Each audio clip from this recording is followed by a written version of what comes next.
akong gasto. Kay higugmang mapatayo sa Diyos ang iyang ang kalibutan, ipadagan niya ang buktong anak, dili ang pagsilot, pagili, aron nakatagan kini kalawasan. Sa English ba? God so loved the world, that He sent His only Son, so that we may not perish, but have eternal life. Ako nigimuan ako niya mo fit sa gospel. Ang sa spelling sa gospel, G-O-S-P-E-L.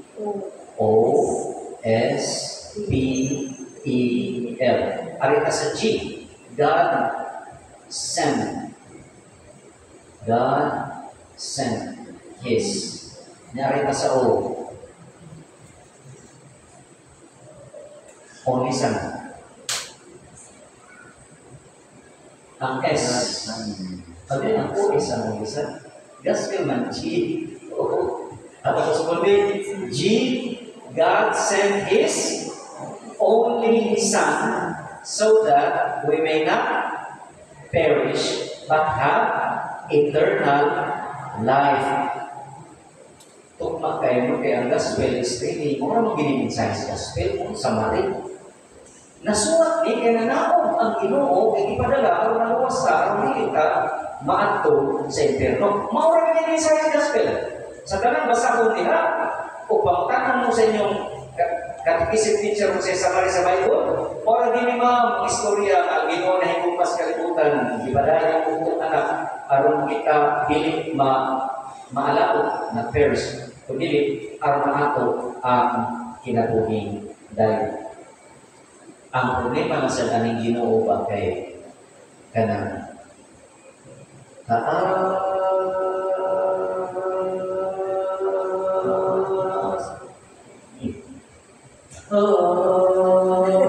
kaayong respeto sa freedom sa tao.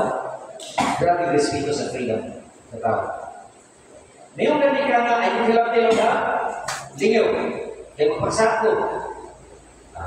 Kung respeto pa ng Ginoo, hindi na. Hinuta ka kada sa taong kiring ko. Pabin ako, kada pamabay sa inyong banang kiring. Kapila ka ang kiring ng iwan.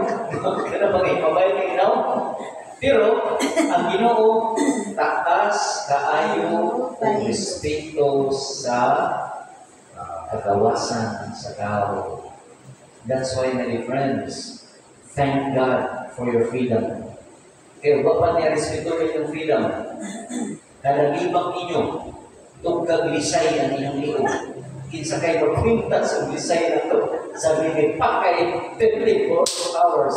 No, ako pa, digil buhon ng binibakay. Bisang nanas, doon ang ilibak. Kung dali-dali pa yun, kita magpapa, ang ikabot niya. Doon lagi kayo, tirasun yung ibak. Nga, aron nili masabdan, lagi ng istorya. Uy, si Werman, Werpin.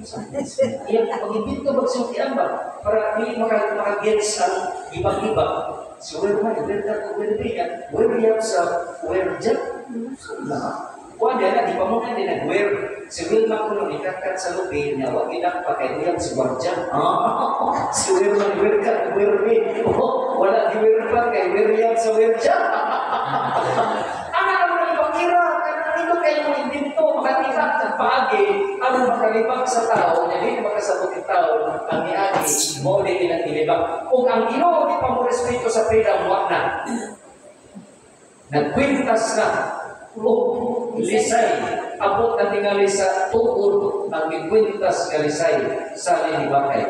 Lord, salamat kay respeto ka sa among freedom. Pero, ang ino na Ginoo kay mukuha ka rin na sa kamubalik. Murag inyong iro, bitaw na ikulit, ari na iro. May pang-iro kay sa bana. Malipag kang kalit, ang bana, wala kita. Pero ang iro, ipiyan ninyo, narang iro. Ikabot, naaras yung iro, ikiwiki pa, ikabot. No, may sapot. May iro kay may sapot, kita mong iro may sapot. Ngayon nga, ito na, sapot lang.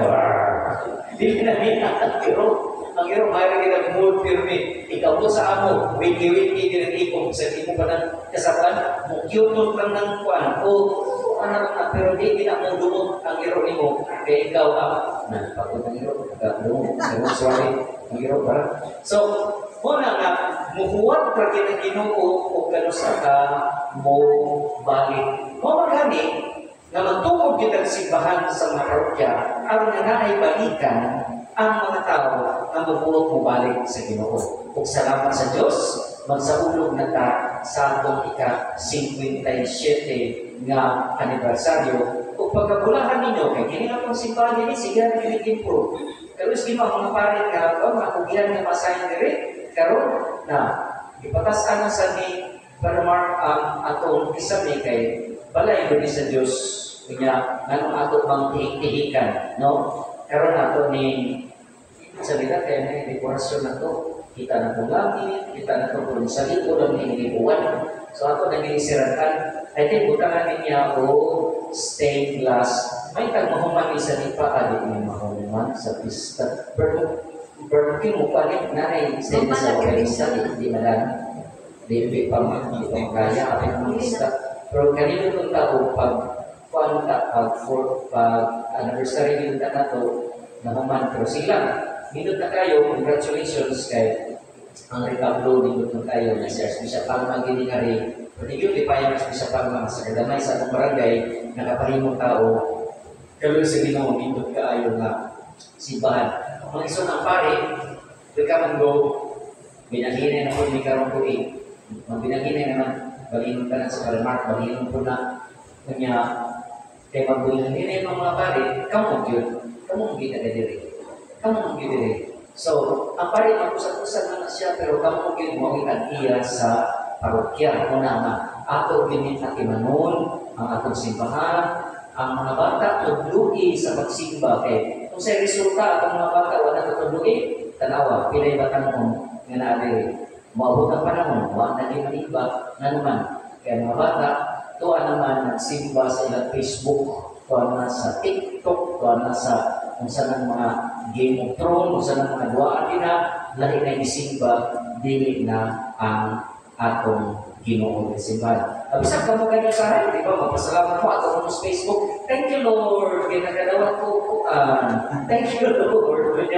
Gamiton na, Lord. Sa nagara-agara ko na ginagol sa Facebook, ano pangangkog, gamiton ni Lord. Thank you, Lord. Because money mo na. Thank you, Lord. Kay bago ko hirdo. Thank you, Lord. Kay hintod ko sa nina. Kaya, mabasa rin as ginawa yung post sa Facebook. Nagana Facebook si Lord. Mabasa rin na. Simbawi, ari ko salamat. Kung nabrakas Facebook, huwag ka nang pasalamat. Father, na may Facebook si Lord. Oo nga, friend mo. Hindi ka pa mabasa. Pasingit lang na ka.